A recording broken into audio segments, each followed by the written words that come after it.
Hi. Now, as the Middle East is going under chaos and violence is escalating, and there is a huge possibility of a full-fledged war or full-scaled war, and I think next 2 days will determine. I'm thinking that these two coming days will determine what will be the future of this region. Because remember, Israel has said that they are going to strike back on Iran after Iranian strike, and don't forget it's 7th October approaching. So it is highly possible, according to me, that on 6th October or on the 7th October itself, Israel might attack Iran, and because it is the anniversary of 7th October attack of Hezbollah of Hamas on Israel. So there will be definitely many people on the street. Some will be asking Benjamin Netanyahu about their hostages and release of those hostages. So if there is an attack on Iran, then all those questions will be evaporated and all the attention will be on that.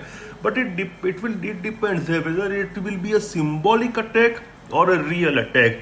If a symbolic attack, I think Iran will say that nothing has happened and that attack failed and they won't respond. But if it is a significant attack, maybe on oil facilities or nuclear facilities or on its leadership, then there will be again retaliation, and that might lead to a full scale war. And since in Washington the elections are upcoming, just a month later on there will be elections, so Washington won't be able to handle the things properly. And since they are having a lame duck president who can't even control his guts, I think, so how can he control the geopolitics of the region anyways? So these 2 days are very significant for geopolitical events. But if there is a full scale war, not only the region will be redefined, but also the United Nations as an organization and its role. Because just a couple of days back, Israel actually made the Secretary General of United Nations as persona non grata. That means if he lands there in Israel, he will be arrested. And I think this is the first time that Secretary General of United Nations has been declared persona non grata. So this shows that how weak this organization called United Nations has become. Countries like France definitely condemned that, but I am not seeing a significant reaction on that, especially from the Western camp. So this organization called United Nations, I was always saying that this has become obsolete and this is of no use right now. The United Nations Security Council some time back passed a resolution of a temporary ceasefire there in Gaza, but even they were not able to implement that.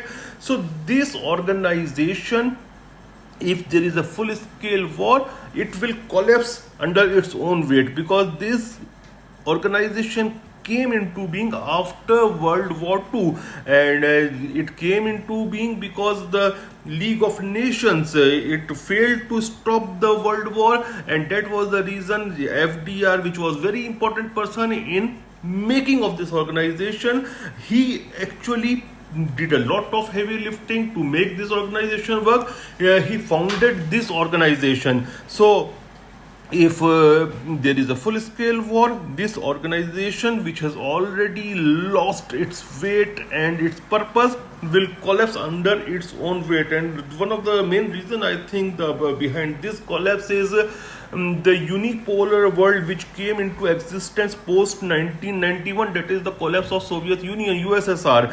And because there was a hegemony of a single state called United States of America, and they did everything which was against the rules and orders of United Nations to maintain that hegemony, and that actually eventually lead to corrosion of the system, and the system is so heavy now that it can't move anything. It can't even work on on the orders of the UN Security Council.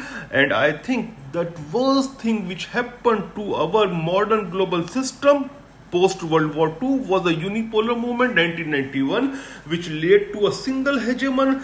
And with the emergence of the unipolar world, in which China, India, Russia, and all these countries are, and other countries are poles of the system, this UN, which is actually the residual of 1991 unipolar movement, will collapse under its own burden. Thank you.